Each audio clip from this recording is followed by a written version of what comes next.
जिसने ऐसा कुकर्म किया है वही करे, मैं ऐसा क्यों करूं? मुझे तो पूरा करने वाले का भी भला ही करना है। सूची कहते हैं घुस्मा के ऐसा कहने पर दया सिंधु भक्तवत्सल महेश्वर और भी प्रसन्न हुए तथा इस प्रकार बोले, घुस्मे तुम कोई और भी वर मांगो, मैं तुम्हारे लिए हितकर वर अवश्य दूंगा, क्योंकि तुम्हारी इस भक्ति से और विकार शून्य स्वभाव से मैं बहुत प्रसन्न हूँ। भगवान शिव की बात सुनकर घुस्मा बोली, प्रभु यदि आप वर देना चाहते हैं तो लोगों की रक्षा के लिए सदा यहाँ निवास कीजिए और मेरे नाम से ही आपकी ख्याति हो। तब महेश्वर शिव ने अत्यंत प्रसन्न होकर कहा, मैं तुम्हारी ही नाम से घुस्मे ईश्वर कहलाता हुआ सदा यहाँ निवास करूँगा और सबके लिए सुखदायक होऊंगा। मेरा शुभ ज्योतिर्लिंग घुस्मेश नाम से प्रसिद्ध हो, यह सरोवर शिवलिंगों को आलय हो जाए और इसीलिए इसकी तीनों लोगों में शिवालय नाम से प्रसिद्ध हो। यह सरोवर सदा दर्शन मात्र से संपूर्ण अभिष्टों का देने वाला हो।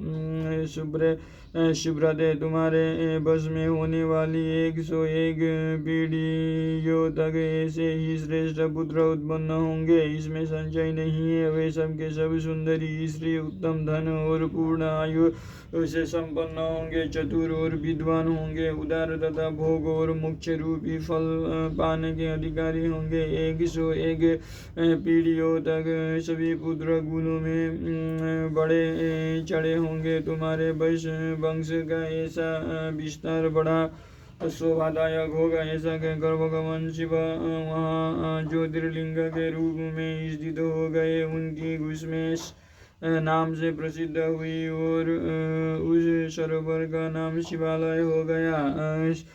सुधर्मा, घुस्मा और सुदेश तीनों ने आकर तत्काल ही उस शिवलिंग की 101 दक्षिणा परिक्रमा की पूजा करके परमेश्वर मिलकर मन का मेल दूर करके वो सब वहाँ बड़े सुख का अनुभव करने लगे। पुत्र को जीवित देख सुदेहा बहुत लज्जित हुई और पति तथा घुस्मा से क्षमा प्रार्थना करके